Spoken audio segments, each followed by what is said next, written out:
What's up, Daily Fab Gamers? Thank you so much for watching my stream. Before you jump into this red-hot action, let's review the rules. Don't be a dick.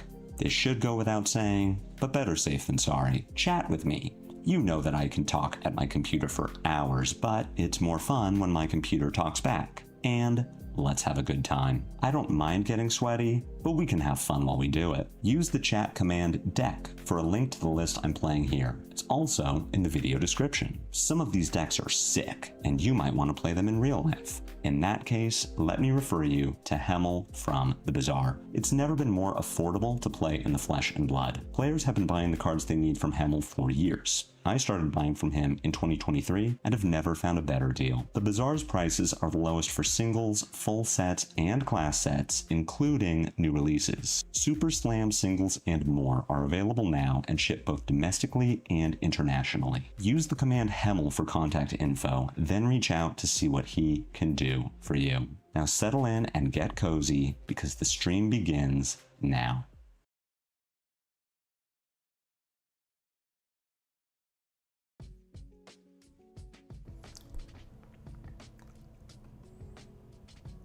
Good morning, everyone. Happy spoiler day.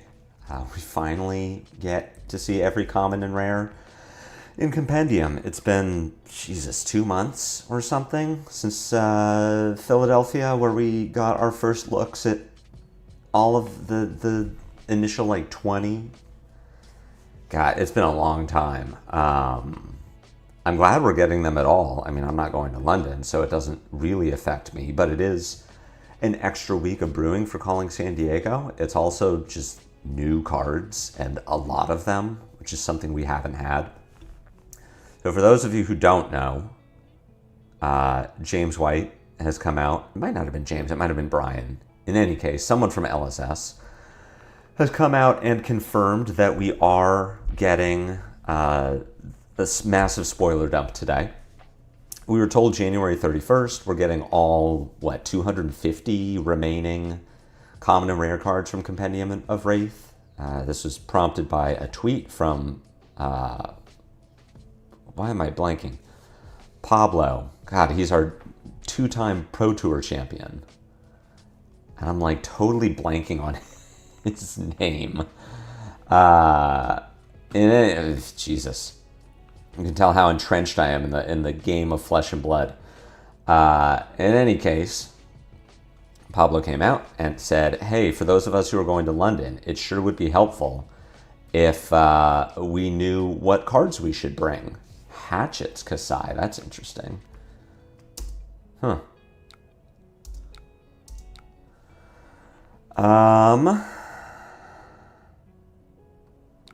I mean, I'm going to do some blocking, but wow, this hand really doesn't block. That sucks. Things look correct back on Aggro Morning Burst.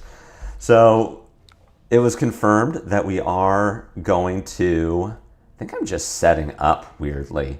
Oh, Jesus. This is 70 card Kassai. This is going to be a wild game. Anyway.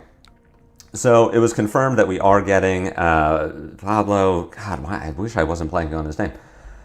Said, hey, it would be really great to know what we should bring to London, because as of now, we won't know anything. Savage Feast on top? I think I'm okay with that. No. Yeah, I'm okay with that. It'd be really nice if we knew what to bring to London, and LSS agreed. And so we are going to get every common and rare today, which is cool. What is less cool about it is it's just going to be a bunch of cards to parse, which is pretty wild. Hatchet coming in for 2. Do I need to Blood Rush this turn? Or I could just Savage Feast and use my agility. Brutes are crying though, claws are leaving. Not for a bit. Kayo is not going to LL this season. I could put my trackers in front of this and just have a monster turn. I could also save my Blood Rush Bellow. This is a weird one. I mean, I'm definitely not blocking from hand, right? I'm keeping 4 cards in hand. The question is, am I firing off this Blood Rush because I have the agility? Or am I waiting until I get, I don't know, a hand that I can't convert? I think I'm supposed to just do it. Beaten Tracker's coming first. I don't need to break this now. Is there a better way to sequence this? You feel about the new rules changes for allies? Oh, it's so good.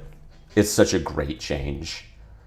Being able to clash with allies is huge for brutes and guardians. I could play Savage Feast. I'll float a resource. I have a 1 in 3 to discard the Beast Within. And if I don't discard the Beast Within, let's say I discard Wild Ride, I float 2 resources. I'm sad. I mean, I will draw a card so I get to go 3 Chain Links wide. I don't think I need to break Sash this turn. I don't think I need to break Trackers this turn. So let's fire off the Savage Feast. I don't need to break Trackers because I do have Go Again, and I kept my Wild Ride.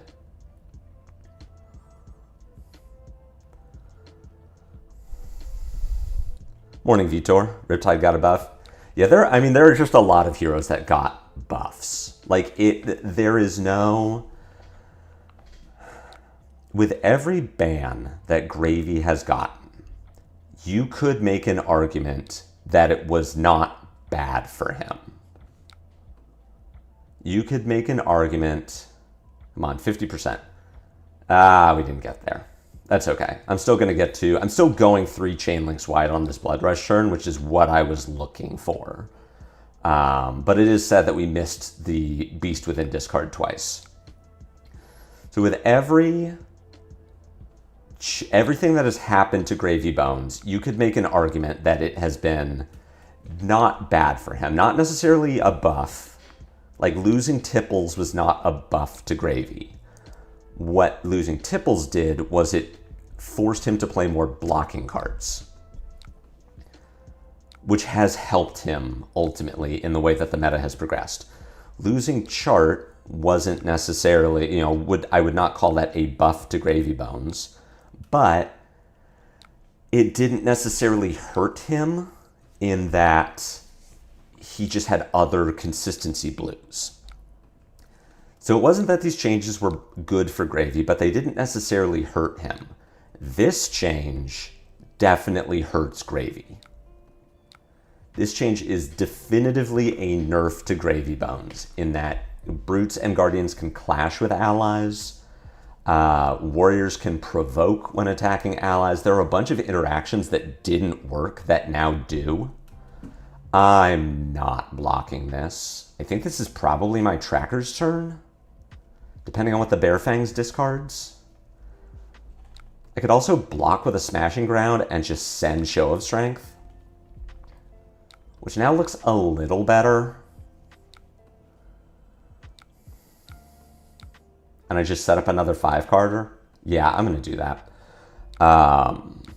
Morning, Rose. I know, Rose has got to be in shambles. The Gravy Bones play. We were just talking about the changes and how it's like just a straight up nerf for Gravy. Every other ban that Gravy has gotten has been bad, but it hasn't been like the worst. Like, it just forced Gravy to build in other directions. But the ally ban is definitive, or the ally change is definitively a nerf to Gravy Bones. Oh, this hand has the potential to be sick. I mean, we're definitely doing this. There's no front pump here, so I'm just going to flesh bag this. And this should just end Kassai's turn. Do I need to discard? I could discard the Agile Windup. I think I'm supposed to discard Windup here to get an Agility. And then Blood Rush with the guaranteed Beast Within discard. We have Beast Within go first. I don't need to decide here. Oh, I lost a Tear Limb. That's not great. I do have Go Again, so I don't need to break Trackers now. Yeah, this is just a definitive nerf to Gravy and Prism.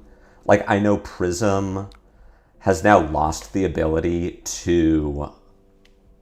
This is kind of interesting. So I have Go again, and I have discarded. So I could break Savage Sash, play Run Roughshod for free. Mandible Claw. I think what I'm supposed to do here is Mandible Claw, break Savage Sash first because I don't want to break the chain. Break Savage Sash, Mandible Claw to use my 2 resources. Run Roughshod. Oh no, I have to run Roughshod first because of Go again. Into Pitch Strongest Survive Wild Ride. Into Gauntlet Bearfangs. What if I don't break my Sash? I can only go 3 wide, not 4. Okay, we got to do this. But no, this is great. Like, Prism can't lock out Guardian anymore because Clash of Bravado now clashes with Soraya. So Guardian will win the clash and just gets to destroy Arclight Sentinel or Genesis or whatever. So the Prism Guardian matchup is now much better for Guardian. Kayo can block allies with Vigorous Smash Up and actually be able to destroy actually be able to make Vigor. Like, this is just, it's much better for every other hero, which is great. I do not need to break my trackers. Riptide destroys Prism now. I don't know enough about Riptide, but yeah, I know this is a huge change. Oh, right, because because you can trap the Angel, which triggers Riptide, which kills the Angel. Yeah, I understand. Oh, that's huge. How does even Provoke work? Will they block for the ally? They will. So my understanding is you attack an ally, you can Provoke. Yes, and the Gravy player will be forced to interact with the Provoke, which does mean that it's defending the ally. So there's a world where the ally lives, which is crazy. But yeah, I mean, I'm going to leave it up to the Guardian player, or the...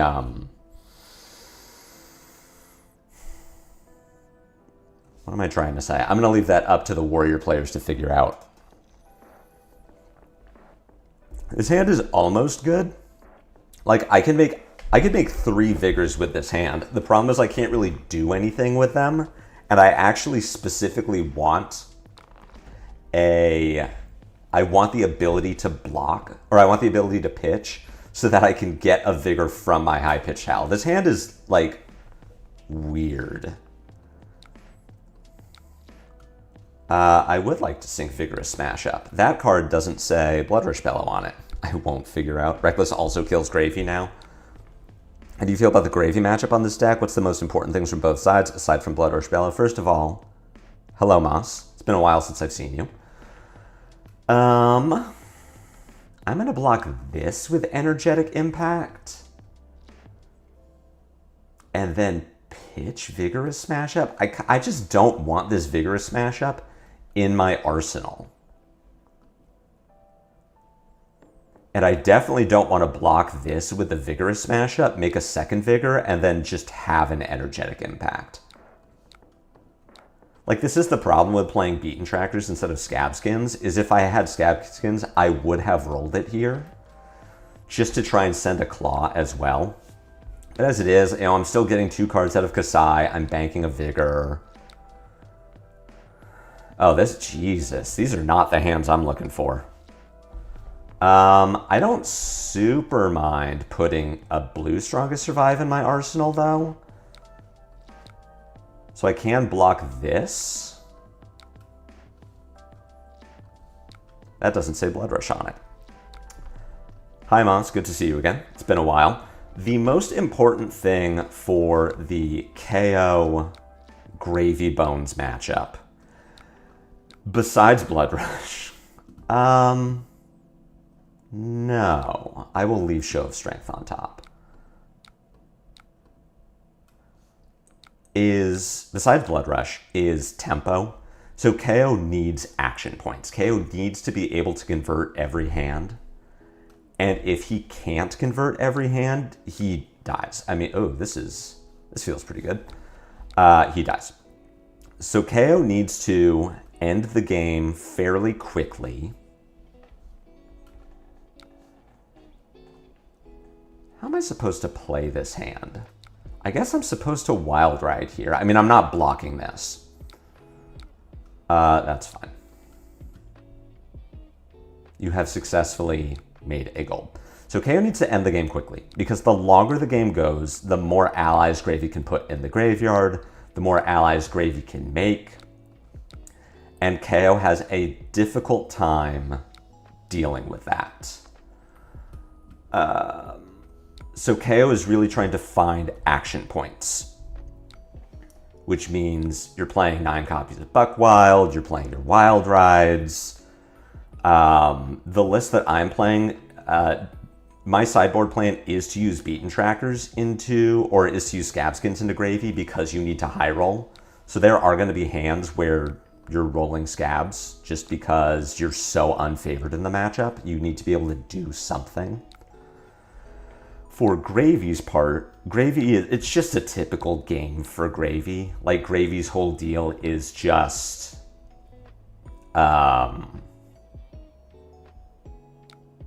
and like do normal Gravy things. Put allies in the graveyard, make sure he doesn't die, be threatening gold every turn. Kayo really doesn't want to block in the matchup. So if Gravy is able to like use Hook every turn, Kayo's going to have a hard time dealing with that. So, I mean, it's very hard. It is a favored matchup for Gravy. This hand can do a number of things. I think I am playing it safe because I do have a 3rd Blood Rush somewhere near the top of my deck, and I don't want to Wild Ride and discard it. So I am going to Mandible Claw, discard Mighty Wind Up, swing big. Just I can convert 4 cards here, which is enough for me. And I have the life lead that I don't super need to worry about what Kassai is doing right now. Like, this is fine. I'll go to 20. I'm presenting 12 damage back. I'm banking 2 might, and I'm just waiting to find my Blood Rush. Did you bring Castbones in this matchup? Castbones is not in this list, but I do have a 1 of Tear Limb from Limb that I play in this. This is a modification of Florin's top 8 worlds list from Philadelphia. Sorry, Vitor. This is Florin's list. A modification of it, adapted for my own local meta. So this list doesn't have Castbones, which I think is fine. Where Castbones really shined was the Florian matchup. With Kassai, I do need to race her, I've come to realize. And I've come to learn, like, you can't let the game go long against Kassai because she just banks a ton of value. That is all I've got. So I'm trying to race her down. Yeah, sorry, I know that's not helpful, Moss, because, like, oh, just, like, don't die. It's like, okay, great. That's super helpful information to have. I think I could just take this too. I think this might be where I'm cashing in my Beaten Trackers, and I'm just playing, like, pitch Fearless, play Savage Feast, break Trackers, just send a little more damage. Like, if I can keep this run Roughshod, I'm up. I could also block with Savage Feast, pitch Fearless, Mandible Claw, discard Agile Windup, make Might and Agility, run Roughshod. I could also just keep the Savage Feast. No, I'm supposed to just get more value out of my turn. I'm supposed to break Trackers here. I have the Wild Ride in Arsenal, so when I find the Blood Rush, I do have Go Again. But not on Ninja Streak since chart ban, so unsure how this matchup goes now. Let him head before bedtime. Usually I just watch the VOD. Well, thank you for watching it all. I appreciate it. Actually gonna pitch. No, we pitch Fearless. Cool, I discarded the right one. I would like to destroy Trackers. Your explanation was very helpful, helps me form a solid game plan. Like, it is unfortunately a matchup where you do just need to high roll. And as much as you're saying, like, oh, how does this go without Blood Rush Bellow? It's a Blood Rush Bellow matchup. Like, if you can find a couple Blood Rushes before Gravy Bones really gets online, then you will have a better time. It's a matchup where Kayo either needs Gravy to low roll or needs to high roll. So this is going great for me. Like, we are definitely losing the fatigue race because of all our draw discard, but Kassai is dying. And we have a Blood Rush Bellow in my deck. I am going to be able to put a 5 card... Oh, and we're getting a 2 value hold the line. Like, I'm fairly confident that the last Blood Rush is going to kill Kassai as soon as we find it. Which means that I can just be patient. Like, we've gone through 10 turn cycles. I've seen 40 cards in my deck. Like, I am coming up on a Blood Rush. I can just be patient. And I'm even going to IP this Beast Within.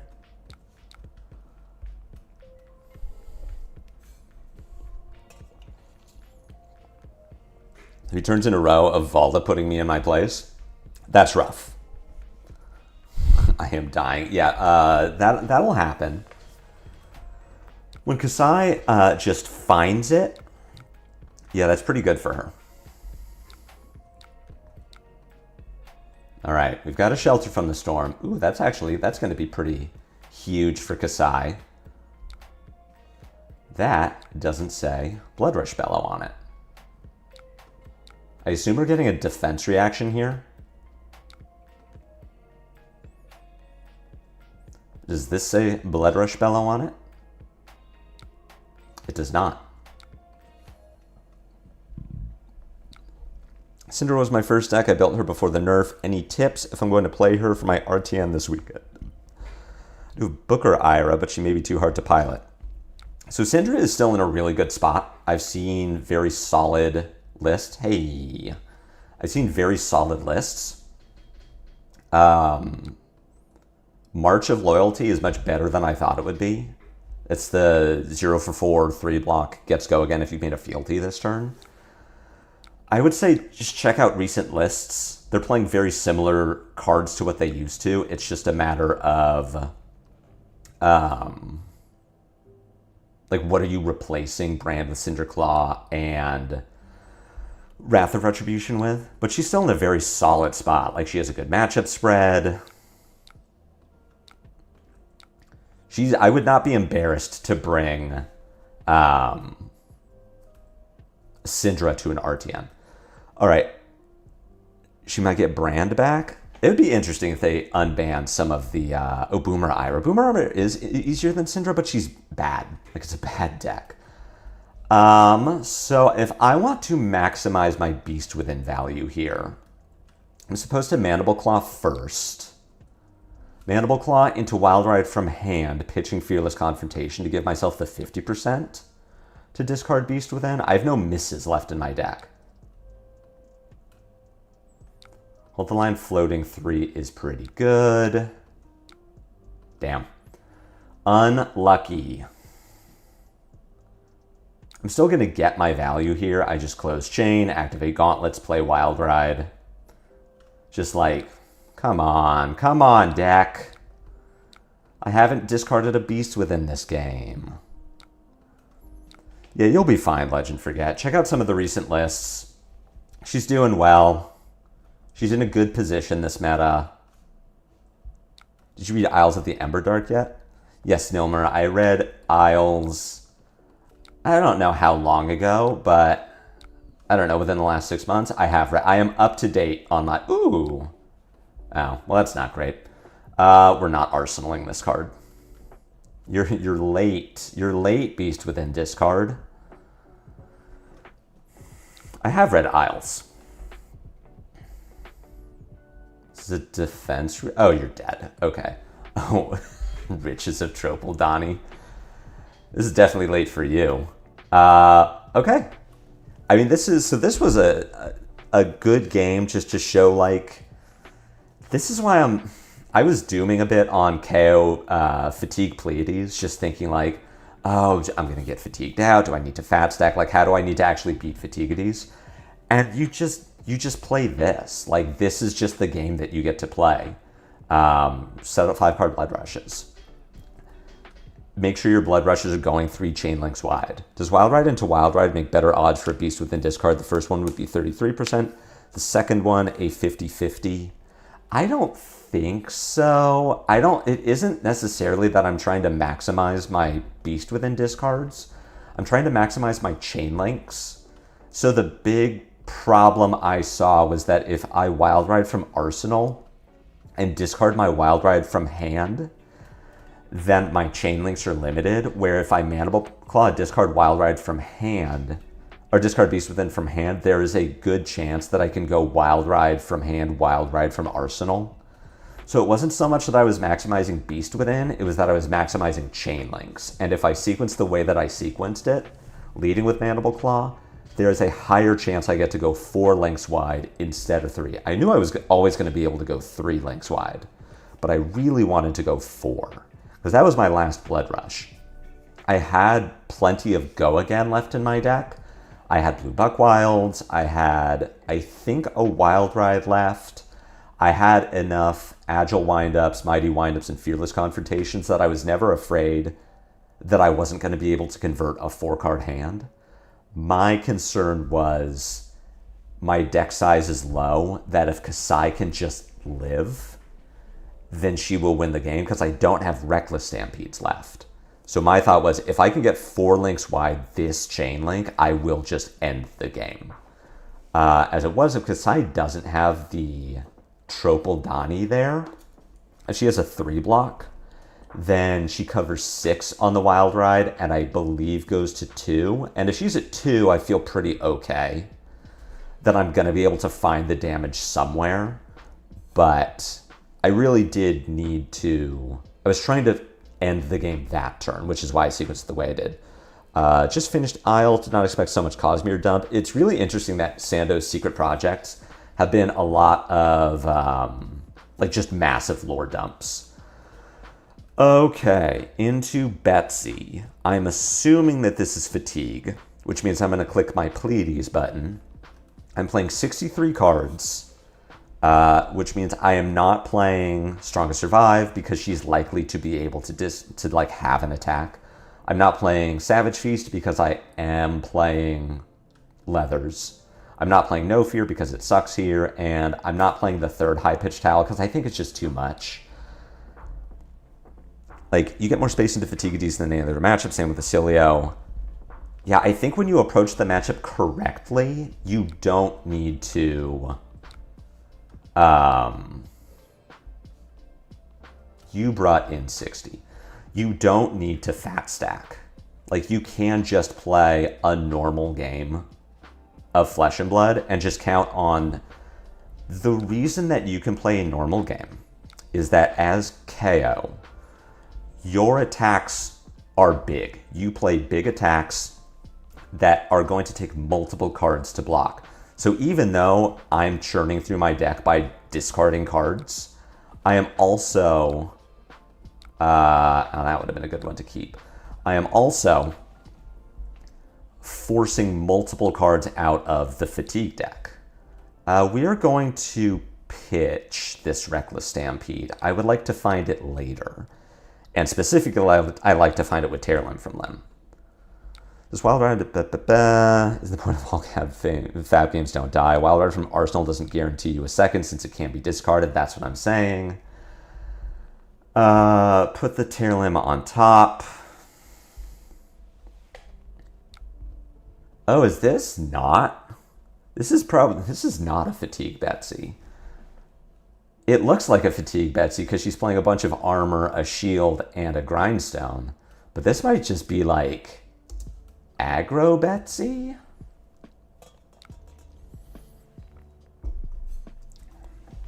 This attacks a hero you may wager with them. The winner draws a card, and the other hero discards a card. So this is going to be 12 overpower. And I'm going to discard a card.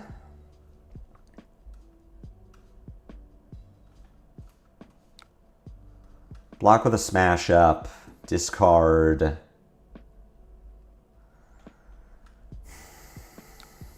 need to block here? No, Vitor, we don't know. Meanwhile, learn from hand, but if you lost a blue from hand, you're left with the beast plus red, which is less damage. Just maximizing the chain links. If I discard a card,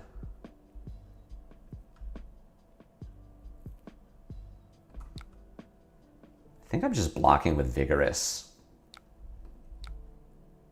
Do I want to sink Blood Rush Bellow? No. You know what? I don't. All right, so I am going to discard a card, which is going to be Bear Fangs. I am going to Mandible Claw for 4. I'm going to Arsenal this Buckwild, and then I'm going to have a Blood Rush turn. I mean, maybe. Maybe Betsy's going to take me off of it. She's playing, like, she is an aggressive Betsy. Overpowers, I mean, okay. I don't need to block with Gauntlets. I do need to block with Sash because I'm going to Blood Rush. You're doing something. I don't know. How's Betsy not good? Her hero power sounds so good on paper. Yeah, Betsy's not good because her hero power isn't great. Like, wagering isn't good, overpower isn't good, having to pay 2 isn't good. To lean into the wager, she also has to play a bunch of 2 blocks, which is bad. She like doesn't do the things that Guardian wants to be doing, which is disrupt and block. And if she's not doing the things that Guardian wants to do, then you would think, well, she's doing the things that aggro decks want to do. And she's not doing that either. Like, this is a 4-card 13 that, yeah, it makes a gold, but whatever. How do you find the most fun opponents on Talishar? Random games, random queues at 8 a.m. Pacific Standard, I guess. I'm on the side of giving Betsy a weapon that gives you the benefits for losing wagers so you aren't just losing to yourself. I mean, Betsy needs a weapon of some sort. I feel like we've been saying this for a while, that Betsy just needs, like, something. The thing with Betsy in my experience is that every time I paid 2 for Overpower, I went, why wouldn't I just pay 2 for Dominate on Bravo? And Bravo is also not a good deck.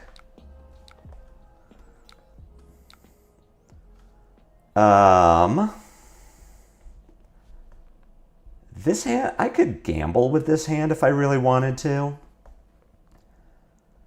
So I could, this hand does a couple things. If I break Sash, I get to go 3 chain links wide. I get to do break Savage Sash, Buckwild from Arsenal, Mandible Claw, pitch yellow Buckwild, swing big, pitch red Wild Ride. I could also gamble, break Sash, play Wild Ride, try to turn one of these into a blue. If I play Wild Ride, turn Swing Big into a blue, I float a resource, I get to do Buckwild, Buckwild. I don't think this is better than just sending Claw. Like, Claw is just guaranteed damage.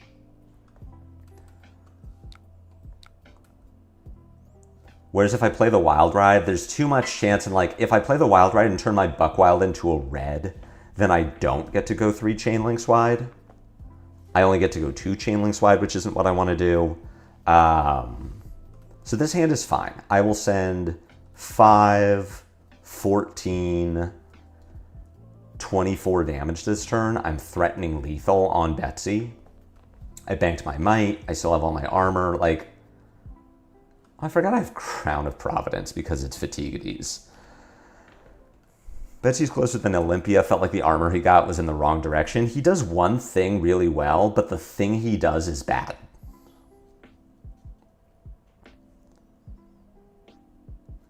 OP blocks it is way above rate for them. Oh yeah, if I can stop the Betsy's wager, then I just get a gold, which is huge for me, or whatever. Whatever she was wagering, I just get that. I think fundamentally Wager's just too weak. Ideally in Warrior, they need more Wager reacts or Wagers with a minimal downside, a bit like Betsy's draw discard, as you can empty your hand before using. It's weird because LSS has come out and said that like Betsy and Olympia aren't supposed to be CC heroes. They were designed to be limited only and have been balanced accordingly, which is to say, not. Like, they haven't received support because they weren't supposed to be real heroes. LSS didn't think that Betsy and Olympia were going to be popular. So they were, like, intentionally made bad. They're good in limited. Like, Wager is, gold is a good payoff in limited.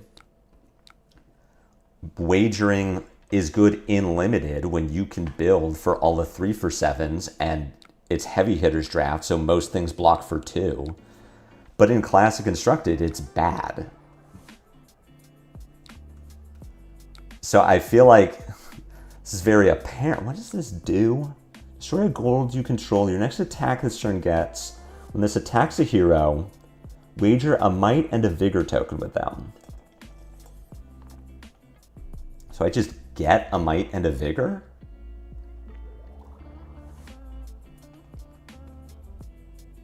This is overpower.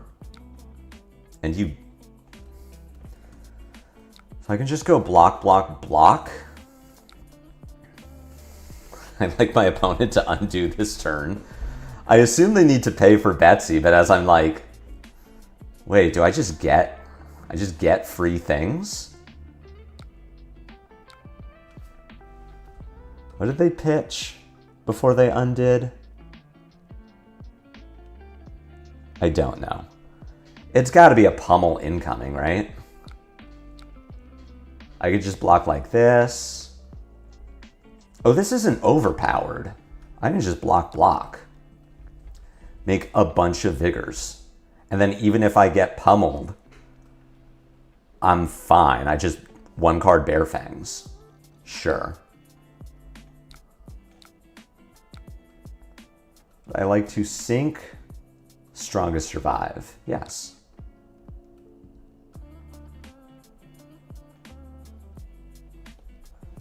I guess I don't get to one card Bear Fangs because I lost the clash. And I could have played around this. I could have put armor in front of it. I'm just going to Mandible Claw, I guess? I don't know. This is like... This line was much better if I win the clash, which I'm supposed to be able to do. But as it is, I can discard the Bear Fangs and then Arsenal the Wild Ride. I could discard the Wild Ride and then just Mandible Claw.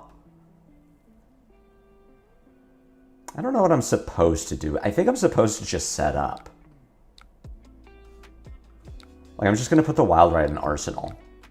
I lose my might and my vigor, but that's fine.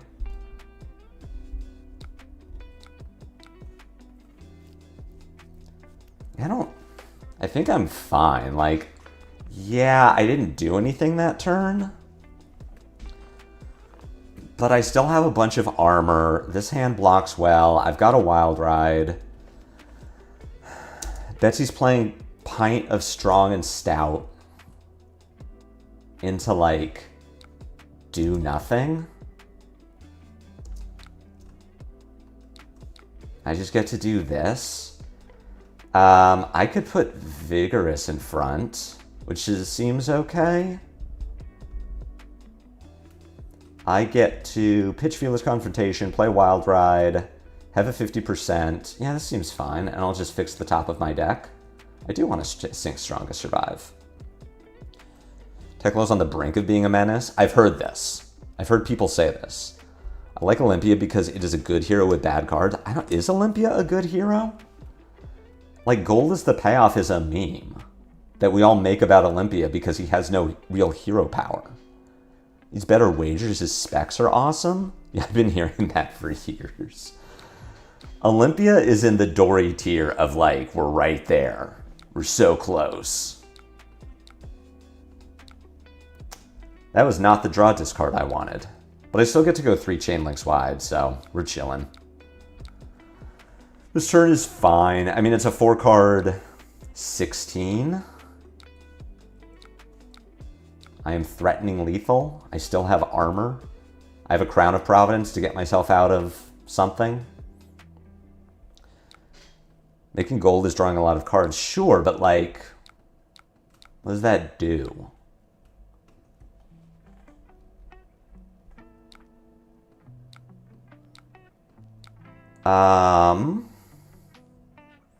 Spinal for 10. I do not get a Vigor out of this.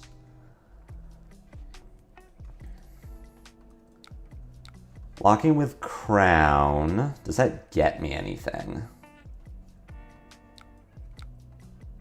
I can make this block. I don't care about getting crushed. I just do a 2-card Bear Fangs. There is not a better way for me to play this turn. This is fine. I just hope Teklo isn't just a fatigue stack. That's all my local Teklo players want it to be. I think it can't just be a fatigue stack because of Singularity. Like, Teklo being good is interesting. Oh, cool. I get a Vigor. Teklo being good is interesting because it has an end game. Like, these are, I think, a Vigor from the deal, so I get to... I don't think this significantly changes my turn. I don't think I can do anything with this resource. The line was just going to be Buckwild, Close Chain, Gauntlets, Bear Fangs. And I think I just get to do that. All right, well, this was a game of Flesh and Blood, and I played it. Teklo Vossen is my favorite kind of fatigue deck because it has an endgame in Singularity. And so if Teklo's support means that he can do that more consistently and better, that's good. Like, the problem I've had with the RKO deck that I've been playing over the last 2 weeks is that it doesn't have an endgame. It just fatigues. Like, it just tries to go late and have good value later. But it's missing a pummel, it's missing a flex strength, it's missing various ways to punish the opponent for letting the game go long. I'm not playing Strongest Survive into Katsu? That's gotta be wrong. What could I cut for it?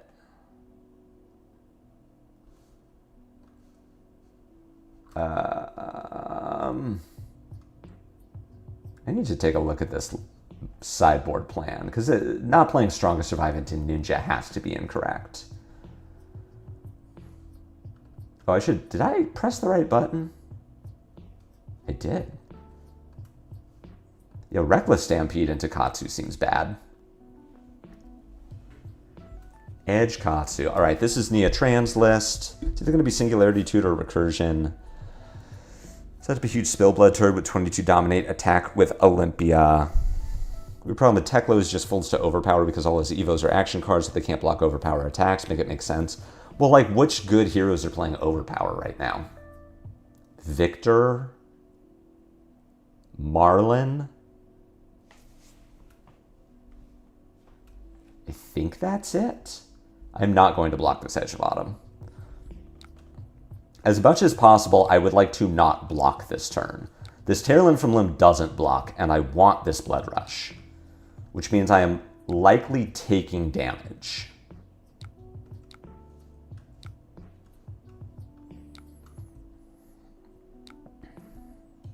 Sure. I probably should have blocked differently around that, but whatever. And so many no non-blocks into Katsu and no Strongest Survive. Yeah, I think the sideboard plan is wrong.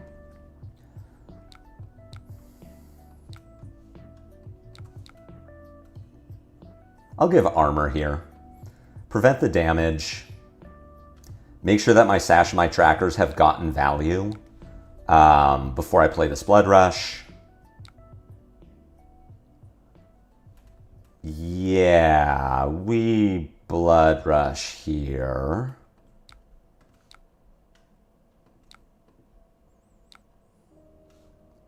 no.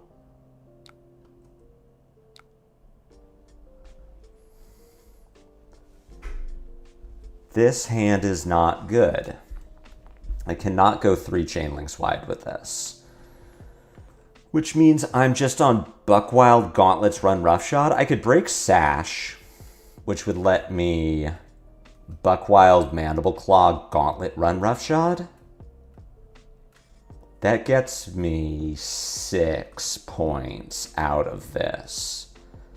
So break Sash, Buckwild, Mandible Claw, Gauntlet, run Roughshod is 7, 12, 18 damage. If I don't Sash here, I Buckwild, Gauntlet, run Roughshod. So this is, what did I say? 7, 12, 18 damage. Or 7, 14, 15 damage. I get 3 out of my Sash? Am I thinking about this correctly? 7, 12, 18. Or 7, 15. Sash has got to be worth more than 3 in this matchup. At least Pleiades less worries me. Now we can't be 100% certain that if we verse a Pleiades, it's going to be Fatigue or bash our head in. The thing is, Ellie Bird is such a great player that if I run into her list at an RTN, I'm not overly concerned about it. Like, Ellie is just such a good player.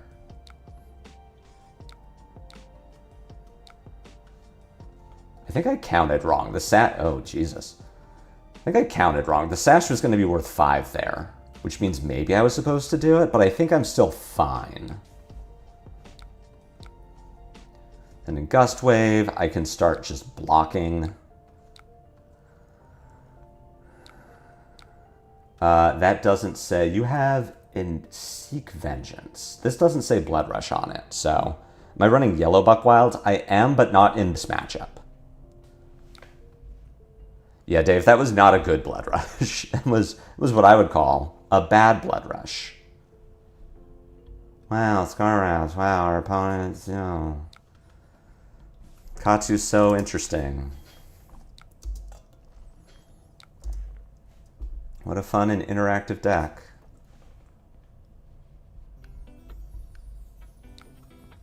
Oh my god, wow, I'm getting bonds. Wow, this is so interesting and fun. What does this one do? This is 3 go again? Sure. I guess I should keep this, block this one. Does Katsu hate gotta stop? I will never not hate Katsu. I am a Katsu hater. Do I want to sink Bear Fangs? No. I don't want to sink Bear Fangs. I probably shouldn't have sunk the Agile Windup. Like, as much as I want to use my smash ups to dig for... Well, I guess I can... We take this damage. Because I don't want to get dishonored. I need to have cards. I need to have a card left to block dishonor. I guess I'm actually... I could sink to find Blood Rush. And if I find Blood Rush, I just Mandible Claw. This is just 4? I mean, maybe I'm supposed to Mandible Claw and Arsenal the Wild Ride anyway. I think this, I put 5 on this. When an attack you control with Vengeance in its name hits, you may equip an Edge of Autumn from your Banish Zone. So you're just not gonna get this back? Well, if I'm just gonna claw set, then I actually do want I do want the Bear Fangs on top. They don't get, oh, they get the weapon back if this hits, but it didn't. So now they don't. I feel like our opponent did not play that turn well. Like, there were a lot of cards played for not very much damage, and then they don't have their weapon. And to me, that seems bad. I will always slander Katsu. Anyone who knows me knows that I am a Katsu hater. So I'm not blocking. I want this entire hand. I have beaten trackers. Like, I'm chillin'. It's possible I am supposed to give Fleshbag here.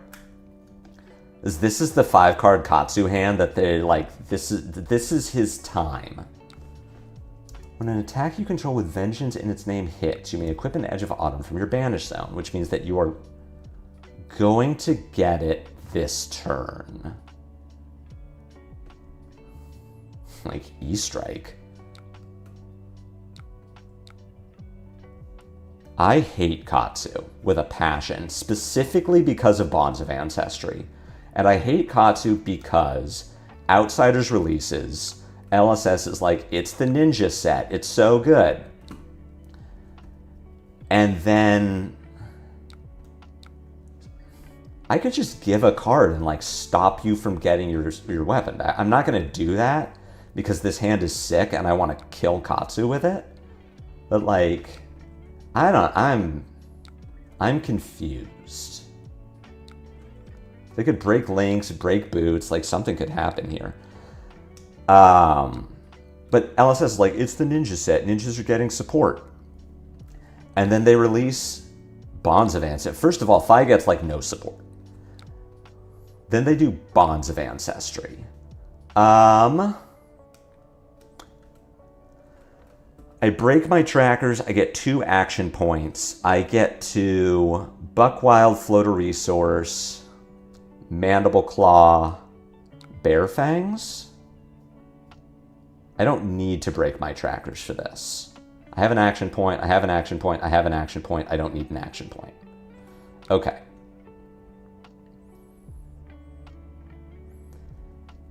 Fi gets almost no support in Outsiders, and the support he does get is like specifically for Kodachi build, which was good, but it's like Stab Wound, Concealed Blade, Poop.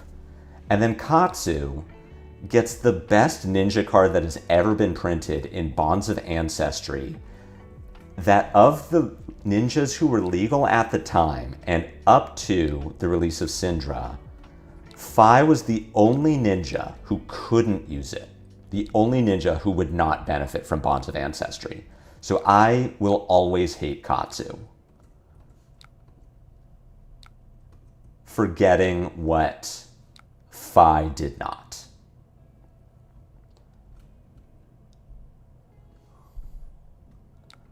Katsu sucks, Fi is the cooler ninja. I agree. Katsu is hard to play. I guess. Katsu being hard to play is just based on like how well can you read your opponent and bluff. Well,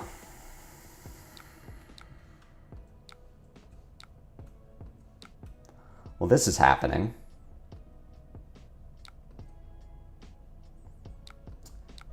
Do I want to sync Wild Ride?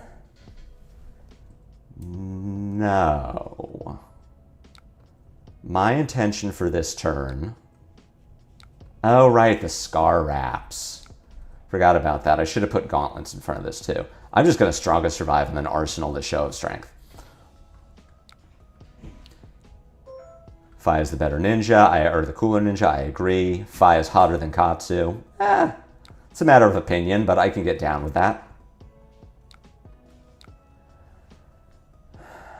This is Go again. This is 4, so it's 4, 8, Double Strike. You're gonna find Seek Vengeance. I'm taking 12 this turn.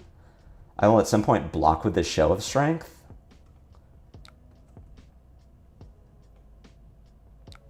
Maybe I'm just supposed to send the Show of Strength. Just get 9 instead of 8.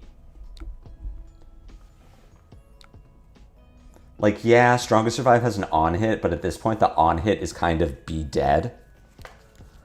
I'm a Katsu simp, so this is painful to hear. I will rejoice when if Katsu LLs. Whenever Katsu LLs, I will be so incredibly happy. You break your thing, whatever, some stuff is happening. Okay. Yeah, I'm just going to show of strength. Katsu's not going to get his sword back. And then I take 5.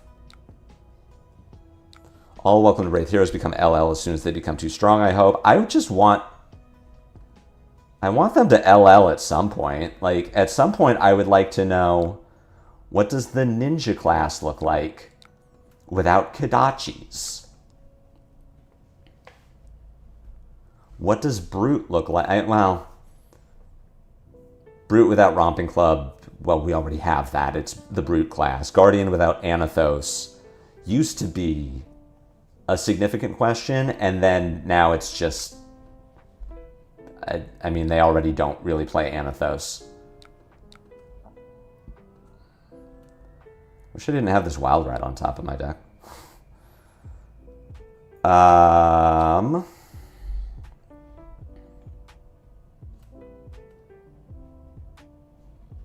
Well, this is 3. I guess I'm blocking with Swing Big. I'm sending the Wild Ride Mandible Claw and banking a Vigor off the deal. Or banking a Might off the deal.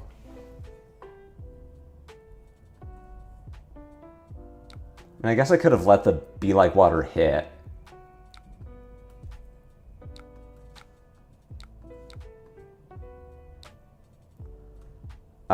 That's fine. It's kind of what I expected to happen. I just pitched the Buckwild into a Mandible Claw. Having the blue there wouldn't have mattered. I know that whatever's in Katsu's arsenal is not a 0-cost attack, or else I assume he would have played it after the Be Like Water. Yeah, now it's just Sledge and Millers. And then Warrior without Dawnblade is just Warrior. Well, I guess I'm taking 1. I guess I'm taking damage from this double strike. I'm going to Blood Rush this turn. I'm kind of priced into it. So hopefully this isn't a 0 for 4 because I have no option.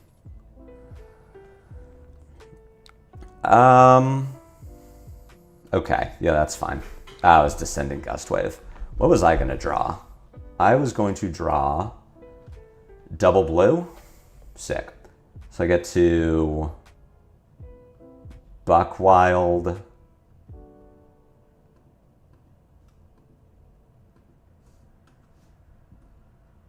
Double blue, float 2 resources. Yeah, I get to Buckwild Bearfangs. All right.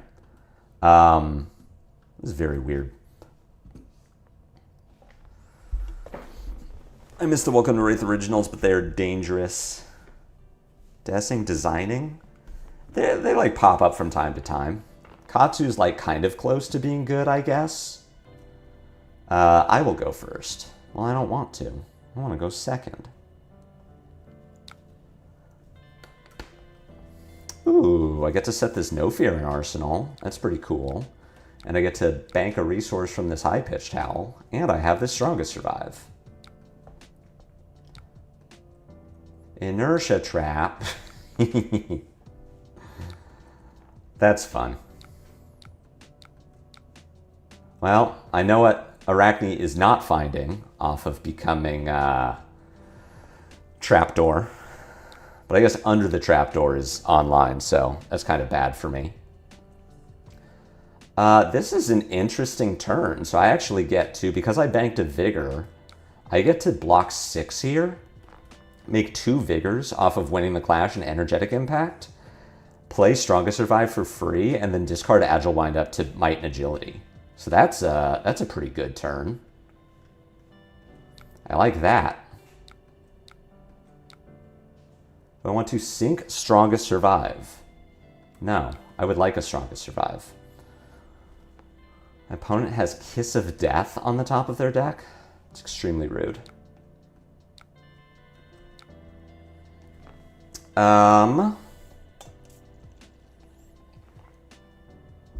Leave No Witnesses is interesting because I can put armor in front of the Leave No Witnesses, just cover it.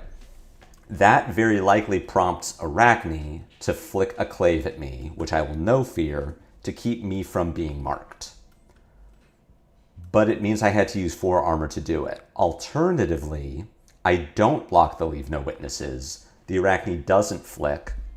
I use my No Fear to get out of the Leave No Witnesses. My opponent flicks a clave at me. You know what? I get no. This is good. Yeah. All right. We say no blocks. I will No Fear here. If my opponent flicks me, I'll take the 4 and lose the, what was on top of my deck? Strongest Survive? That's fine. But I don't get marked. Either way, I'm not getting marked.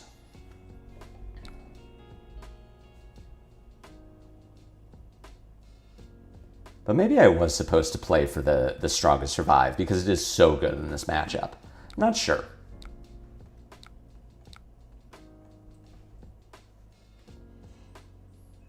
But in any case, not being marked here is pretty good. Here's a 1-card 7. Knock yourself out. You think Kayo lives for PQ season? Chris, I do think he lives. I don't think there's a world where... Oh, what are you blind flipping into? Trapdoor? Hell yeah, brother. Nice inertia traps, idiot. Nice me not triggering any of your traps, idiot. Streamer Lupinefiasco viciously attacks opponent.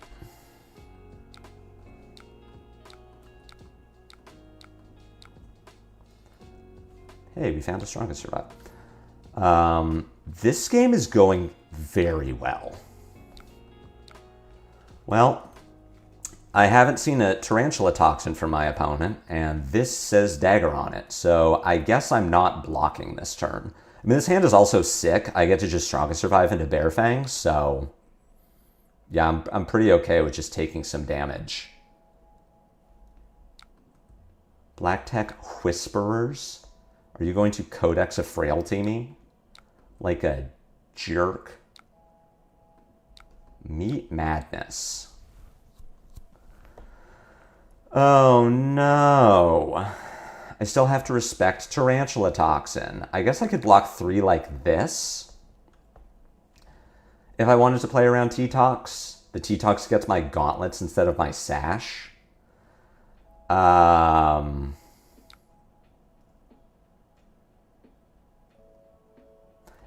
This is tricky because I would block with my sash. I mean, I could block with Vigorous here. I haven't blocked with my sash. All of my 3-card plays, with or without Vigor, rely on me breaking sash, which I haven't blocked with, which means I'm supposed to just not block Meat Madness.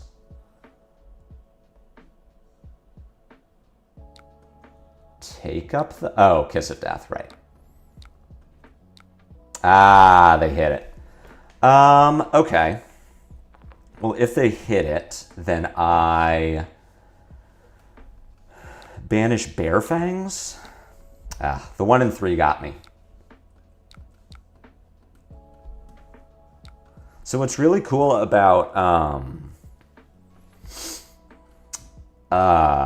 Tarantula Toxin is that it exists, and I have to respect it at every point in the game, which sucks. Even on the Meat Madness, I have to respect it. Can't put armor in front of T-Tox. Yeah, there's no way that Kayo LLs for RTN, or from RTN season.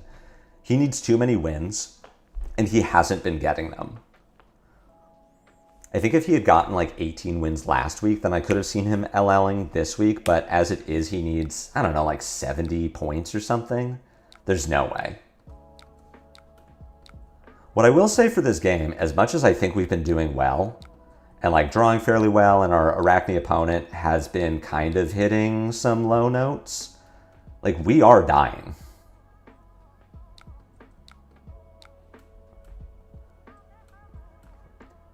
I would like to not be marked, I think.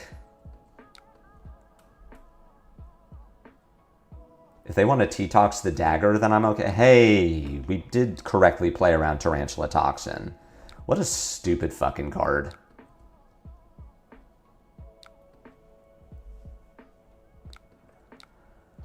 Funnel Web? Alright. Beast Within one time. Nice. We'll have Beast Within go first. See if I need to break my trackers. I think the answer is going to be no. The answer is no. This line says that I'm not breaking trackers. I am going to Mandible Claw Swing Big. Okay, we'll go during week 1 or 2 of CC Pro Quest, though, for sure. I think that's true. You don't like 0 for 6s that shred armor? Wild. T-Tox is a card that I absolutely could have seen getting banned, and I think it probably should still get banned. Like, there are so many cards that are kind of integral to Arakni's class identity, and I think T-Tox is not one of them. Like, Kiss of Death is one that Assassin cares about very much, and like is kind of, oh, that's the Assassin class identity. Like Kiss of Death is one, Codex of Frailty is one. This does affect target assassin attacks, so this could hit. You could Funnel Web the Clave.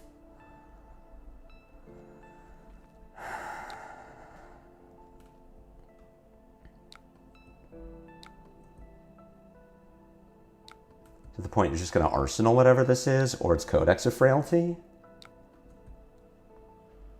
It is, in fact, Codex of Frailty. What you're getting back, Leave No Witnesses. What am I getting back? What am I doing on my turn? I have a Wild Ride. I could get back Strongest Survive. I can also just crown away whatever I get.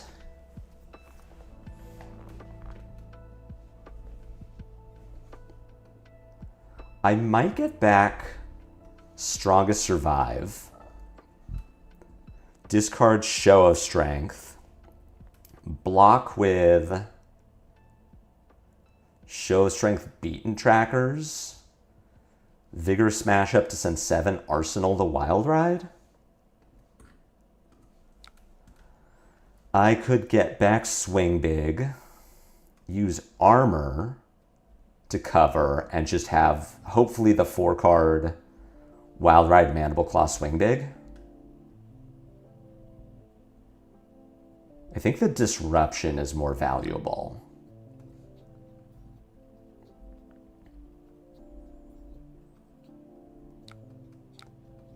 And I can use Armor.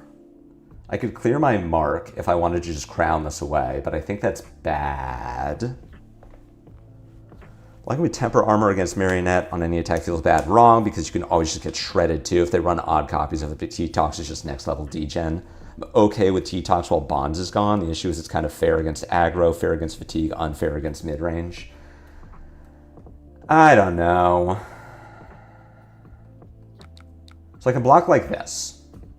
I lose my gauntlets, which is sad because our opponent is a little high to lose the gauntlets, but I keep my crown. And I keep my Strongest Survive. I could also sash this turn if I wanted to. I can also take this line, which doesn't feel terrible, and I still have my crown to protect Wild Ride. I am going to take this line. And I keep my armor. I do still need to block with sash at some point. I always run 1 shred because shredding armor out of nowhere makes me see the face of God. Good assassin cards that I don't think can be banned without killing the class identity. Codex of Frailty, Kiss of Death, Mask of Deceit. I could see Mask getting a ban. It's good for exactly one Arakni, and it's very much traverse the universe levels of value. T-Tox is a card I can see getting banned, because it is just kind of value the card. Time to hit the, hey, my turn is in 10 hours. Thank you, Mossbuel. Good luck at your RTN as well. I hope you crush it. I hope you do very well. I hope you take it down. I would love to hear how it goes. Please give me the tournament report. Give me the deets. We don't ban Ls. We ban Ls after they're no longer playable.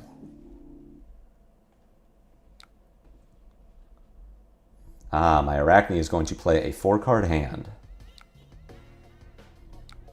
Sad. All right. If we don't lose the game here, we're feeling pretty good.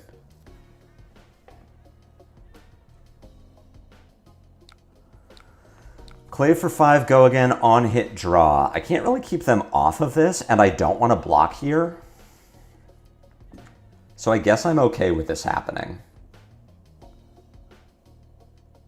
At some point, I need to block with this Sash, so I'm hoping my opponent gives me a good opportunity to do so.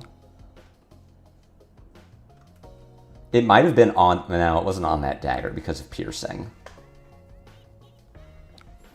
Ooh, they found a Callistra finally. I legally can't block this. Guess I could give these two. Sink my Wild Ride. Yeah, we're gonna do this. And if our opponent has the T-Tox, then they're just God gamers.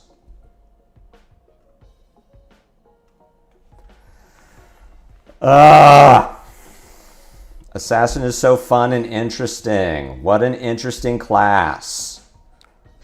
Arakni is so cool. I think that was the right call. Oh my god, you still have a card? This is so brutal. I'm not really sure how I lost this game. I felt like I was doing really well. Like keeping our opponent off of doing broken things, and now I'm like, somehow I've died. Somehow we took a bunch of damage early. We discarded the wrong card. Yeah, when Mario runs hot, it's just a broken hero. Like, this hero is just... I mean, this turn is pretty good, at least. I didn't need to break my trackers, but I didn't know that. Yeah, when Marionette runs hot, they run hot. Like, I don't know. I feel like I could have kept this from happening a bit, but for the most part, it seems like this Meat Madness hitting the 1 and 3 was really brutal. That was really bad for me. We had to go first, which is never good in the Assassin matchup, even though our setup was pretty good. I don't know. We're not out of it. Maybe we can draw our way into decent cards. This hand sucks, so we probably do lose.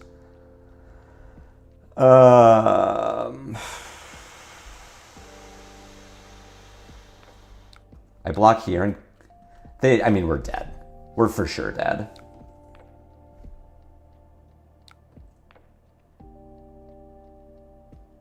They did see 2 T-Toxes. All right. It was really just the one that got us. I don't know. I never felt like our opponent really did much. I felt like we had decent turns. That was a weird game. Like, them finding the T-Toxes was definitely bad. And having the T-Tox for the Sash was like, fucking course you did. I would have gone for 6. Garth, I'll be honest with you, I kind of checked out of that game.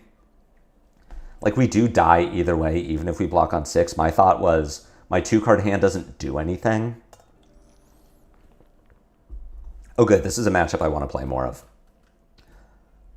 Overall, I think we are favored into Marionette. We just need them to not draw as well as that Marionette did. And that Marionette didn't even draw that hot. It took him a while to find the Calicera. Oh, shoot. I didn't want to play Crown here. I wanted to play... It's not going to matter. I did want Skullhorn in this matchup. Going second. Going first, I want Crown of Providence. Going second, I want Skullhorn so that I can pitch to AB2. I am on no fear in this matchup. Yeah, the T-Toxes were good, and they got value off of 2 of them, I believe. Oh, this hand is terrible. Am I supposed to tear limb here?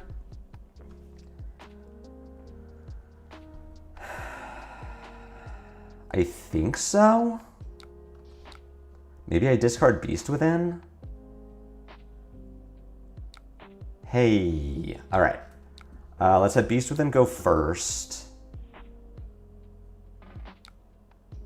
Another Vigorous, Jesus. I don't need Beaten Trackers. This turn sucks. This turn is going to be Mandible Claw Wild Ride. I'm like presenting good damage. I convert the hand. I don't really feel terrible about the way that this turn is played out.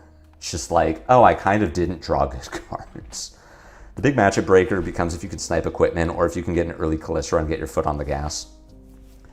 Yeah, our opponent sniped the...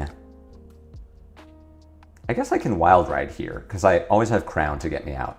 Yeah, our opponent found the T-Tox to break our Sash. And if they didn't have the T-Tox there, if it was like to the point, a different reaction, then we not only take less damage, but I get to Sash on my Blood Rush turn. So I get to get a Mandible Claw in there too, which strips another card from our opponent, which makes blocks easier.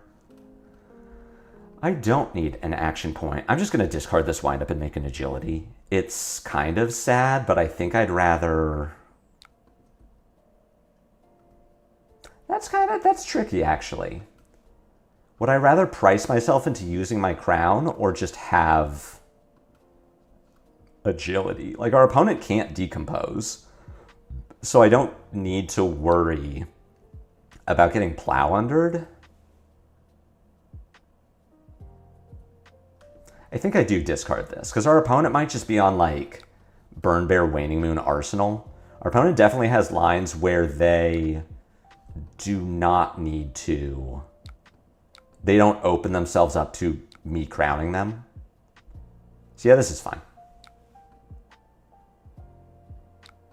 Scar for a Scar. I'm going to block 3 here, just to make sure I get value out of my armor, again, because Verdance can just put herself in a spot where it's like Arcane. Yeah, so this is just going to be Burn Bear Arsenal. So let's just get value out of my armor while I can. As far as what I'm doing this turn, this could be a simple Buckwild Gauntlet Bearfangs line, but because I have the agility, I might want to go for the higher roll. Let's see, if I play Bearfangs, discard Buckwild, find a blue, it's Mandible Claw, Gauntlet, Run Roughshod. I'm going to go for this. Oh, that's even better. Cool. Reckless Stampede, you're going to do work. Basically, what I'm saying about that Marionette game is that I played it perfectly and my opponent is a luck sack. That's what I'm driving at here. I lost because of variance.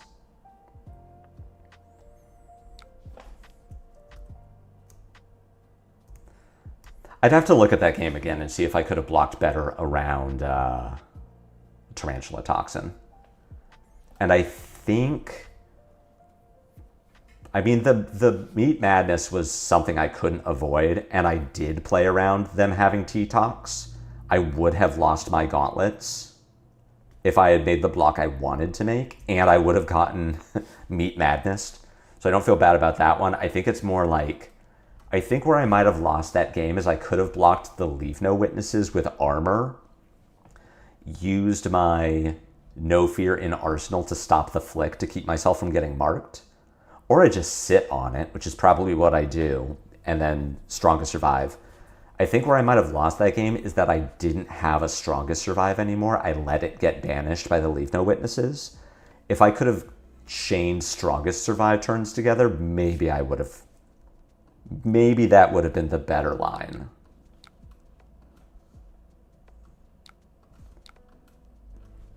All right, Reckless Stampede for 7. Opponent does not have good blocks, so they just choose not to. I continue to play around the Plow Under. That cannot happen. Prefer to use Fleshbag over Crown in the Marionette matchup. Florin suggests using Crown of Providence. It's something that I'm experimenting with. I generally agree with you. I think I have to No Fear this. Not that I necessarily want to, but this turn kind of doesn't work. I mean, I could like... Oh, this is just... Oh, no, you do. Okay, you do have to decompose. So I could No Fear, prevent 5. And then... like, Wild Ride. Have Tunic in case I need to... In case I find something. Use Fleshbag into Marionette. Yeah, Florin recommends Crown of Providence, which is why I'm trying it. I traditionally also use Fleshbag into Marionette, and I feel like I'm probably supposed to. Florin is a top 8 gamer, but I don't always agree with his choices. Something I'm learning. So I could not block, take 8, pitch Impact for Mandible Claw, discard Wind Up, Tunic Wild Ride, and if I hit, then I just Arsenal the No Fear, and if I miss, then I Arsenal whatever the other card is. I could block 3, prevent 4, so take 1, Wild Ride Mandible Claw with the Tunic. I could No Fear, block 5, Wild Ride, pitch Impact. I think that's my worst play. I think it's... I think I'm doing this. As much as I want to get the No Fear into my arsenal, I don't have a good way to do it. So I think I'm just making this play and then sending 9.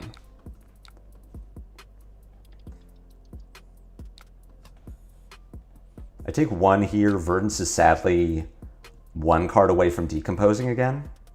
So I could get Fellinged, and the Felling will be online.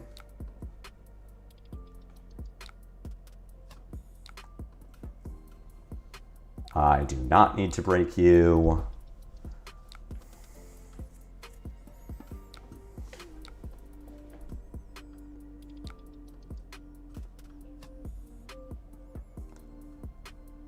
Fate Foreseen good here.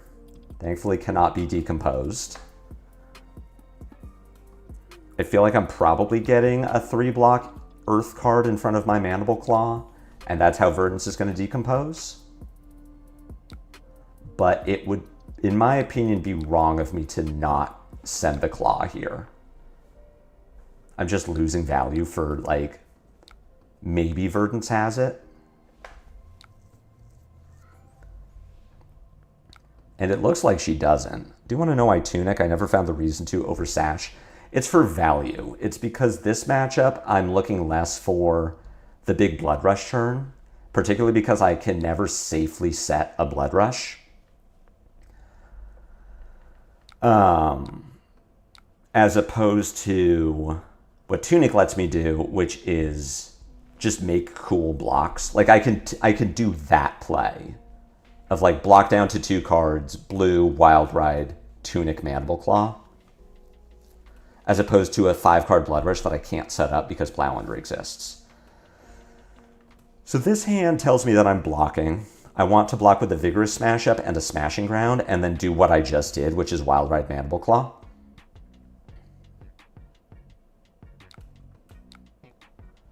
Plow Under on top. That's good to know. Do I want to sink the Wild Ride? I think the answer is no.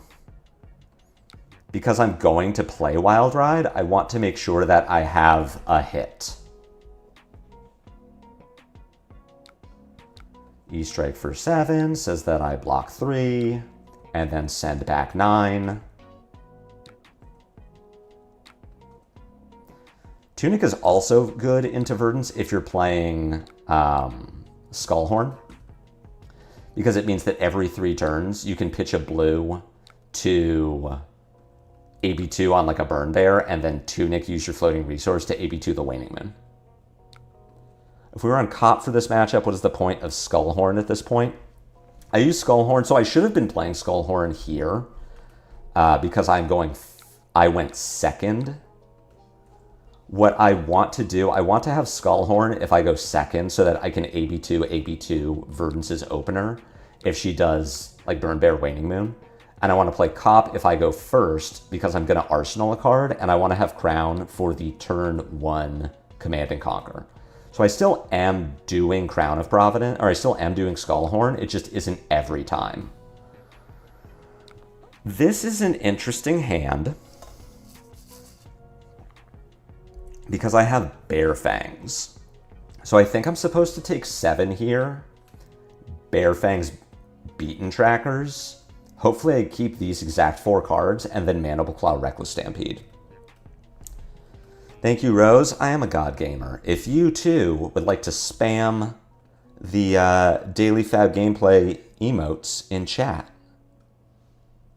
buy a YouTube membership.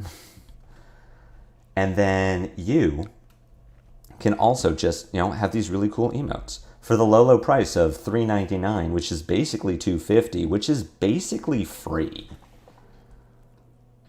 I think I just take 7 and send it.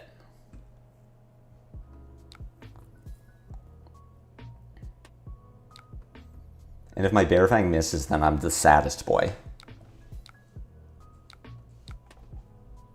Keep these 2. Damn it.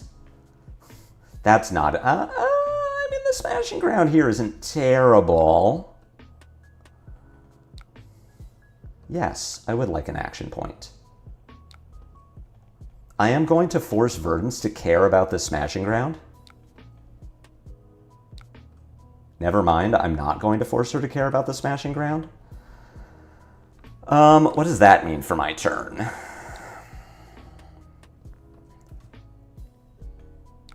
I think I'm still supposed to do this and just send 6. Yeah, I'm really sad that I don't have the Reckless Stampede. The Claw Reckless Stampede would have been pretty sick. The 33% chance to just die. The 33%er to not have a good hand of cards. Sadly, I don't think I could have sequenced that turn better. I don't think there was a better way for me to do that because I couldn't really set it up.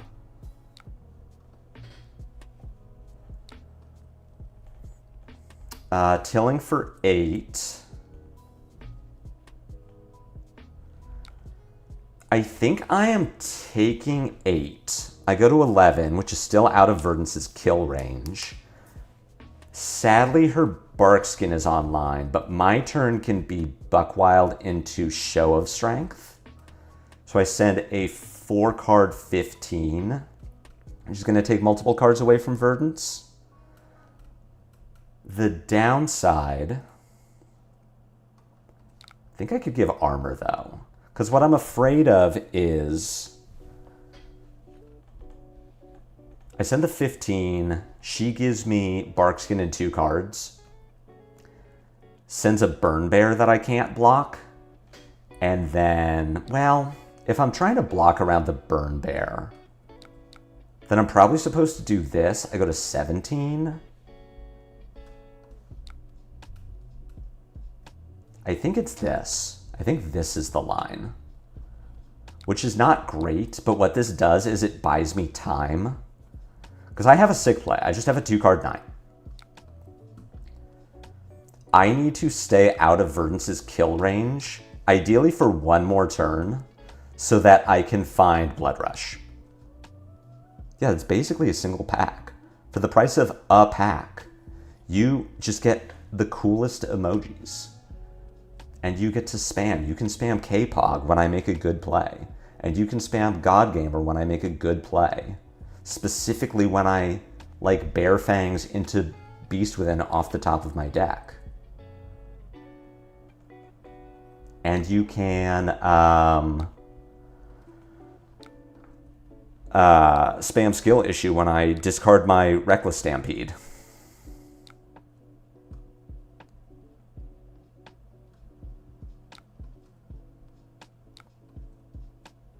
Failing here pretty good.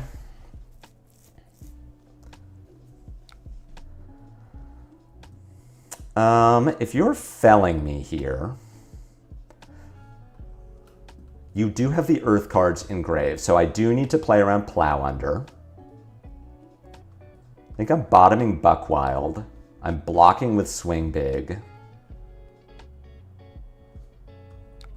I think I'm making this block, which feels weird, but I'm kind of counting on Verdance not having tempo, with 4 cards not being able to convert 4, and just buying time for me to Blood Rush, which again, I cannot find to save my life. This game I don't think we're winning this game, and I think we're losing this game on the back of 2 things. One being, I think we're losing it on the backs of, it's turn 7 and I haven't found a Blood Rush. And that's why this game is not going well for me. So I'm going to send the Show of Strength. We still have time. It's just like I am very steadily falling towards Verdance's kill range, where if she can just put 6 in front of the Show of Strength, Burn Bear me, and then find Burn Bear, I'm dead.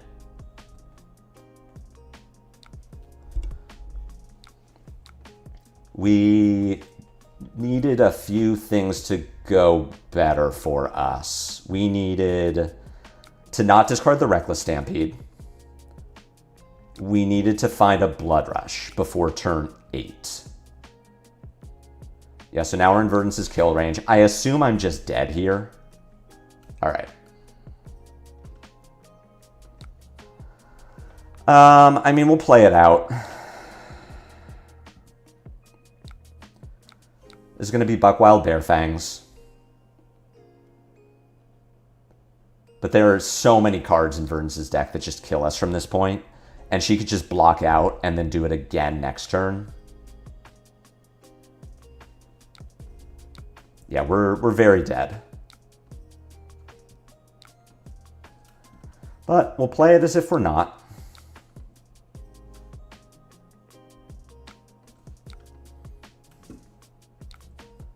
Maybe her hand is just like, yeah, there's the Storm Striders. Okay. Yeah, we didn't find a Bear Fangs. Or we didn't find a Blood Rush Bella. Like, we were very far ahead in this game for so long. And basically until Verdance got online with the felling. What are you doing? Yeah, we just didn't. We needed Blood Rushes. We needed Blood Rushes much sooner in order to win that game. I think I played it well. I think the Tunic was a good play. Like, it got us good tempo plays. We would have had it up when we needed it. It was really just specifically, we didn't draw a Blood Rush. In the top half of our deck, we're supposed, like, statistically, we should have a Blood Rush in the top third of our deck. And we didn't find it in the top half.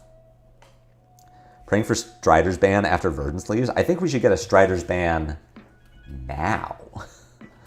I think Verdance is specifically why we should have a Strider's ban. Because a 40 health hero shouldn't have access to Storm Striders. Verdance matchup always feels like who finds Blood Rush to felling ratios? Yeah, absolutely. She drew the felling and the felling was online. Like, this hand sucks. We just roll scabs and we're the best gamers.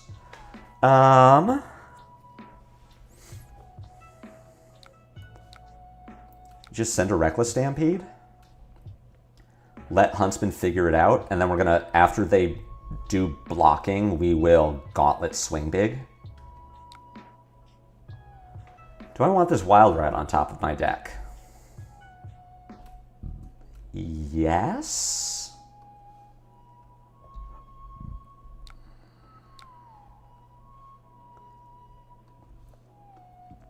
Are you bottoming your Justinic? You have kept your Justinic on top.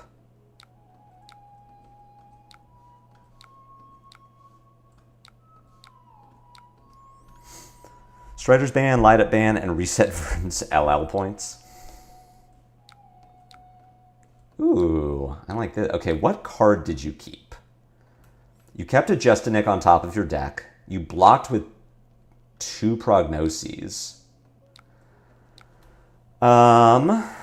My Tunic is down, but I can block with Vigorous Smash up here. So the Huntsman matchup is very interesting. I learned about this with Florian. Always bottom maximum dig. I didn't want to... Do I want to sink Vigorous Smash? If you have an Under the Trapdoor on top of your deck with no traps to use it with, I do not want to smash bottom Vigorous because I am intending to play the Wild Ride. I also don't super care if you banish it. Scale Peeler's the equipment one. Well, I'm not going to block this dagger, so... As I've learned in the Huntsman matchup, I'm basically not blocking the contract attacks.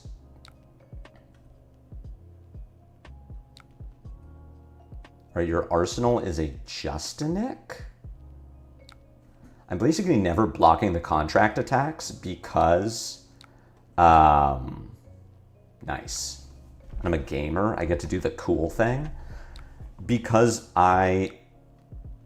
am losing cards either way. I'm either losing cards because I'm blocking with them, or I'm losing cards off the top of my deck. And I care much more about just converting damage every turn with the cards in my hand. I'm also not concerned about losing the race. I am going to out-damage Huntsman. So as long as my hands convert, I'm never blocking really anything. I blocked the pain in the backside there because it's a 0 for 4 that Huntsman can't buff. I also get value out of my Vigorous Smash up on defense. But like this hand just converts. I will not block with these cards. With the confidence that Huntsman kind of just can't touch my cards. Like this hand just does Buckwild Gauntlet Swing Big. This Annihilate the Armed is fine. It's 5, whatever. It's 5, it's a card off the top of my deck. Now it's 8 and a card off the top of my deck, whatever. This doesn't matter to me. Like, I would have liked this Buckwild, but how was I going to block any of that ever?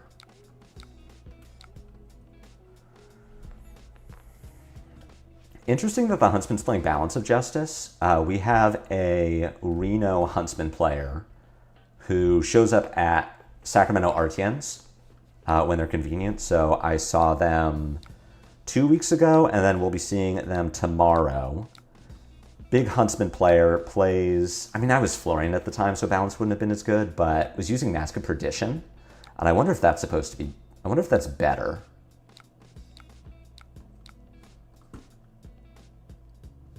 This is another hand that just converts. Like, it's Surgical Extraction, so I'll put Armor in front of this. Playing against Huntsman is such a weird match. It just slowly mill you while you beat at them. Like, I'll put Armor in front of this, and if I get shredded, I'm sad. But because this can touch my hand, I am supposed to put cards in front of it. Thankfully, my Tunic is up, so even without a card, I can still, like... If I lose this Buckwild, I can Wild Ride Tunic Mandible Claw. I assume there's a shred or a cut to the chase or something here, but it's fine. Like, I blocked the way that I am supposed to. I don't think the Huntsman is trying to raise. I think they're just trying to, like, play efficient hands. You took my blue. So I could Buck Wild, set Wild Ride, and have the Crown of Providence to get me out of Arsenal Destruction. I could Wild Ride. If I Wild Ride, keep Buck Wild, then I'm ahead. If I Wild Ride, get a blue Gauntlet Mandible Claw, I'm sad, but I think this is still my best line. Sick. Okay, this was a really good turn for me then. I get to send 9, I make a Might, and I get to set this Buck Wild. Huntsman is trying to mill me out. I just don't think it's gonna work. Not that I think they're playing it poorly. Oh, I'm getting Hunter Hunted. I have no idea what the top card of my deck is. I sure hope it isn't Blood Rush Bellow.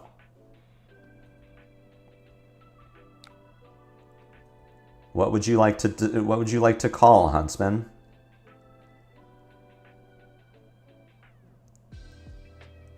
No fear? Sick.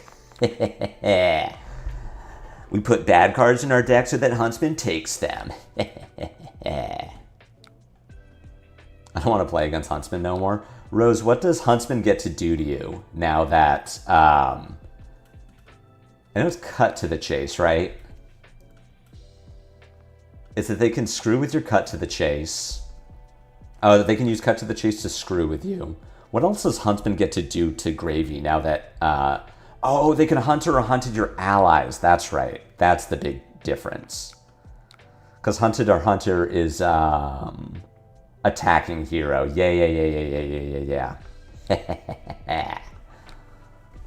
Vile Lupine strikes again. Yeah, you can Hunted or Hunter an ally. This doesn't touch my hand, so I don't care about it. And my hand... I mean, I guess I could block this, because, like, I don't want all of these cards. I'm not going to roll Scabs here. Oh, right, you had the Justinic. Forever. I mean, I guess. All right, let's see. How many Blood Rushes? None of them. Nice. All right, I do not mind blocking with a card. Fatigue Guardian got better into Gravy unless they give us tools back. Do you need tools? You're contracted to banish opponent's cards with 2 or less defense. Well, that's a lot of my deck. My turn can be a few things. My turn can be Pitch Blue, Buck Wild, Closed Chain, Gauntlets, Bear Fangs. My turn can be Buck Wild, Beast Within, Arsenal, Bear Fangs. That isn't very good. I think I'm blocking with the Beast Within. Like, I could take the high roll line of keeping Beast Within, do Buck Wild, Bear Fangs, discard the Beast Within, find a better Arsenal, but if I miss, then I just Arsenal this Beast Within and, like, am sad about it. Or I just block 3, take 1, lose a card, and yeah, I don't need to give armor here. I can sit on my armor for the Leave No Witnesses. Yeah, I just clawed. Oh, no, I don't. Dave, I can see it. I don't think it's as good. Because that line doesn't even present lethal. Like, Claw Bear Fangs is 12. Which in theory could be Balanced Tunic or D-React. I think I'm much more interested in presenting lethal. I mean, this is a 4-card 16.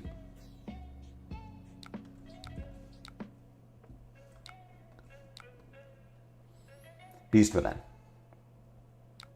Damn it. I was trying to manifest. I just keep Arakni, like, super far on the back foot until I can find my Blood Rush Bellow. They still have armor. They haven't given me balance yet. This hand is a hand of cards. I wish my Tunic was up for this, but we still just do the thing. Nice. Discard beast within 1 time. Find it, sure. This hand is going to let them Balance of Justice, but like, there's no world where I don't do that.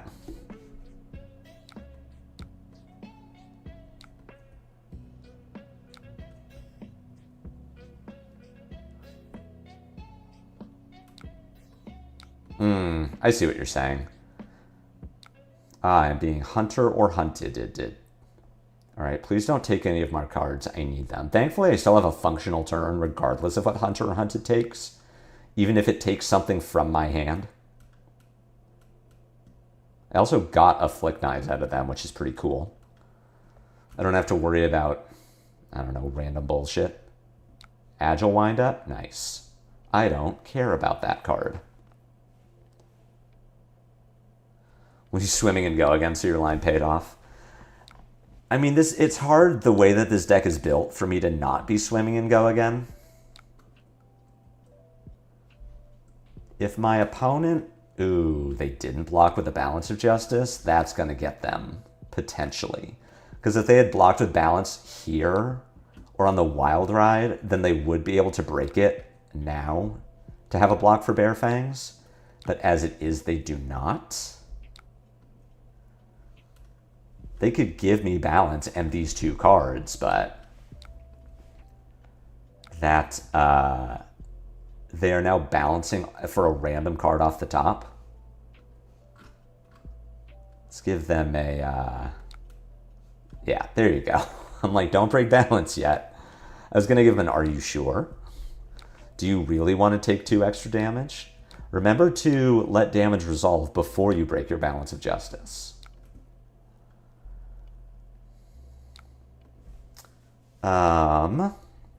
This hand does 6 into 6, or it does 4 into pitch. I have a Tunic up. All right. This is now a difficult decision. So the easy line is Buckwild, Close Chain, Tunic, Gauntlet, High Pitched Howl is 6 into 7. The better line potentially is pitch Buckwild for Mandible Claw, discard Mighty Windup for 4, bank 2 mites, Tunic, High Pitched Howl to go 4 into... Nah, that's just worse. It also means that my arsenal has a card in it, and it is specifically not a card with Go Again, which I have not seen a Blood Rush Bellow yet. I would like to save my arsenal for cards with Go Again. I also want to save my Tunic for a Blood Rush turn.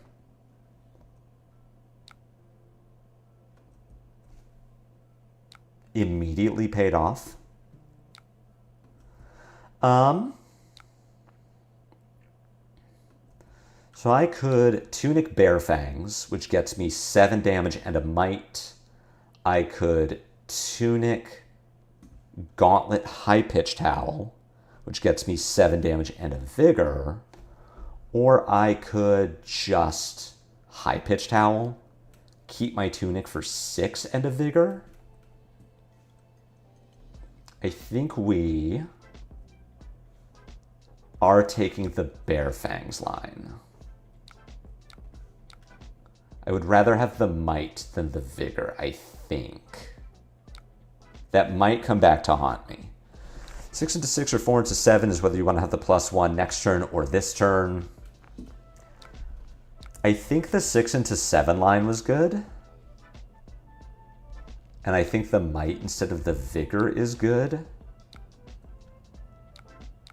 I like my decision. We'll see if it pays off. What does this hand do with a Vigor? Be kind of okay? It would have been weird because I would have had the Vigor, so I would have just played the Blood Rush and not get to pitch the Fearless, which could maybe have been bad for me. Oh, you know it, Vitor. I mean, we just do this. There's no world where I don't do this. I think, no. No. Double Blood Rush is usually never correct. I get to just 6-9, which is the other funny number. This should not kill Arakni. If this is a defense reaction, or either of these is D-react, this doesn't kill Arakni, but it is just stripping their hand, and then I get to 5-card Blood Rush them next turn. The double Blood Rush here would have been cool for the memes, but it would not have won the game, possibly. All right, what would I have had? 2 floating resources, a blue, and a Buckwild. Let's see what the top card of my deck is. What would the Blood Rush have drawn me? 2 reds? Yeah, that would not have been good. So we're just going to play Blood Rush. This hand needs a little help converting. Yikes. I do get to Mandible Claw, which is great. I get to... I mean, this kills Arakni. I get to send Show of Strength for 11. And I guess Arsenal High-Pitched Howl? Strongest Survive is better, but at this point the on-hit is Be Dead, so I'd rather have a 2-cost than a 3-cost in my arsenal. We're also up on fatigue. I brought more cards than the Arakni did, but still. Wow. They had the D-reacts too.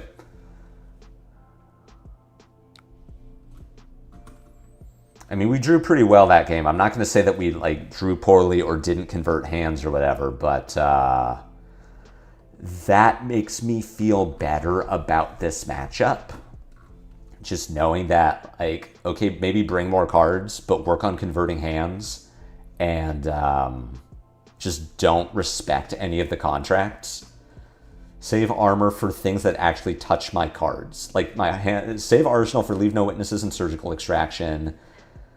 Yeah, the Arakni had Cut to the Chase for the Surgical that I put 4 in front of. But even that, I still converted a 3-card hand really well. Just do that tomorrow. Oh, I welcomed the matchup with Melora, the rematch with Melora.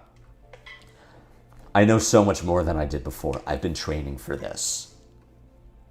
Melora isn't coming, so there should be 0 Huntsman. Melora's not going to be there? That makes me sad. Beating I know Huntsman and Betsy play very different, but I also do now feel better about beating Allie with Kayo.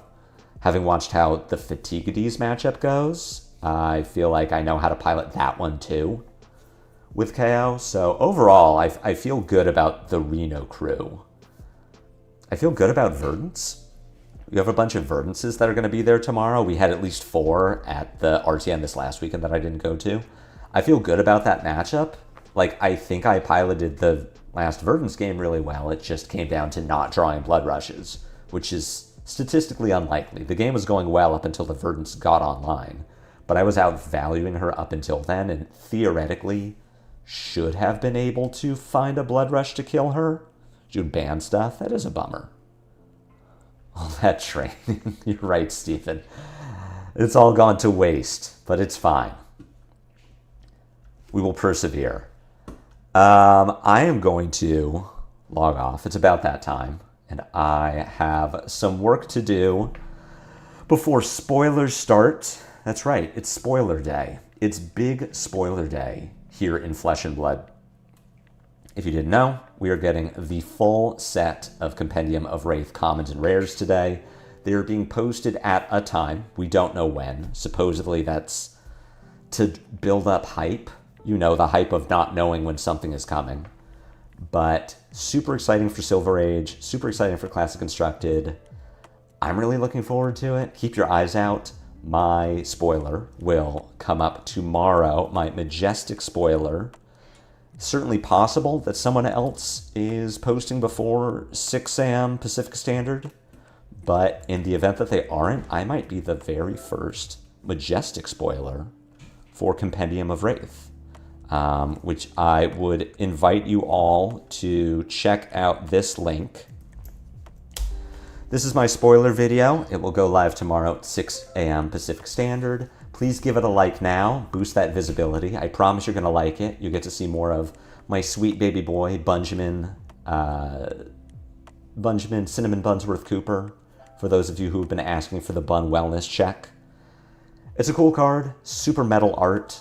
Really excited to talk about it. As you may be able to tell from the thumbnail, it possibly has something to do with why I've been playing Kayo Underhanded Cheat over the last few weeks. You reviled players might have something exciting to look forward to. But that's it for me. Enjoy Spoiler Day. There will be a ton of information to parse. I hope your favorite hero or class gets something really exciting.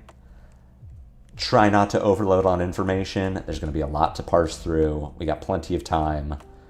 Have a great Friday. If you're playing it in RTN this weekend, good luck. I will be back on Monday. I'm intending to play some RKO, but mostly I'll just be reviewing the Majestic spoilers that we saw this weekend. I'm going to leave the commons and rares. I might be doing something with Flesh and Bad and All In together. We'll see. But really looking forward to seeing you all on Monday, talking some spoilers. Have a great weekend. Until the next time I see you, take care.